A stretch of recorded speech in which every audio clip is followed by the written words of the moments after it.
నా ప్రియమైన బిడ్డా, నా మాటలు జాగ్రత్తగా ఆలకించుము. నేను చాలాసార్లు చెప్పాను, అయినా నీవు నన్ను నమ్మడం లేదు, నా మాటలు అర్థం చేసుకోవడం లేదు. ఎందుకని నీకు అర్థం కావడం లేదా ఏమిటి? నీవు విశ్రాంతి దినము ఆదివారము వచ్చిందంటే ఆదివారం ఆరాధన అని నీవు గుర్తు చేసుకోవడం లేదు. నీవు ఏమి చేస్తున్నావు? నీకేమైనా అర్థమవుతుందా? నేను ఎందుకు చెబుతున్నానంటే ఆదివారం వచ్చిందంటే నీవు ప్రయాణాలు చేస్తూ ఉంటావు, ఫంక్షన్లకి పెళ్లిళ్లకు పేరంటాలకు వెళుతూ ఉంటావు. ఆదివారం వచ్చిందంటే ఉదయాన్నే బట్టలు ఉతకడానికి నానబెడతావు. ఒక స్త్రీగా, ఒక తల్లిగా, ఇల్లాలుగా, అమ్మగా, భార్యగా, చెల్లిగా, అక్కగా, అమ్మమ్మగా, నానమ్మగా, తాతయ్యగా, అన్నగా, సహోదరునిగా, సహోదరుడుగా, ఒక స్నేహితుడుగా నీవు చేయవలసిన పనేనా? అలాగునే స్నేహితులతో కలిసి సినిమాలకి, షికారులకు వెళుతూ ఉంటావు. ఆదివారం మందిరానికి రాకుండా ఇంట్లో కూర్చుని ముచ్చట్లు చెప్పుకుంటూ ఉంటారు. సెలవు పెట్టుకోకుండా ఉద్యోగానికి కొడతావు, వ్యాపారానికి వెడతావు, వ్యవసాయ పనులకు వెడతావు, కూలి పనికి, ఫ్యాక్టరీకి, తాపీ పనికి, వడ్రంగి పనికి, ఇంకా వేరే పనులకు వెళుతుంటావు. ఇది మీకు తగునా? భార్యాభర్తలుగా మీరు ఇలా చేస్తే మీ పిల్లలు ఏమి చేస్తారు?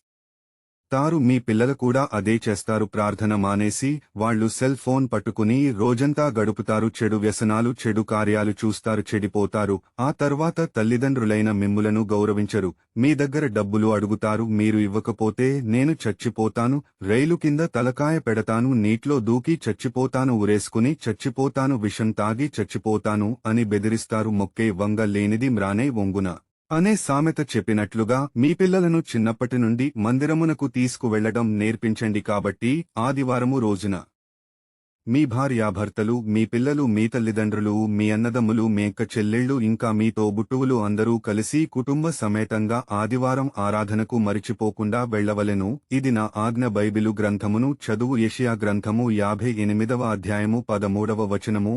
నా విశ్రాంతి దినమున వ్యాపారము చేయకుండా నాకు ప్రతిష్ఠితమైన దినమని నీవు ఊరకుండిన ఎడల విశ్రాంతి దినము మనోహరమైనదనియు, యెహోవాకు ప్రతిష్ఠ దినమనియు, ఘనమైన ధనియు అనుకుని దాని గణముగా ఆచరించిన ఎడల నీకు ఇష్టమైన పనులు చేయకయు, వ్యాపారము చేయకయు, లోకవార్తలు చెప్పుకొనకే ఉండిన ఎడల నీవు యెహోవాయందు ఆనందించెదవు. దేశము యొక్క ఉన్నత స్థలము మీద నేను నిన్ను ఎక్కించెదను, నీ తండ్రి అయిన యాకోబు స్వచ్ఛమును నీవు అనుభవములో ఉంచెదను. యెహోవా సెలవిచ్చిన వాక్కు ఇదే. ఆమెన్.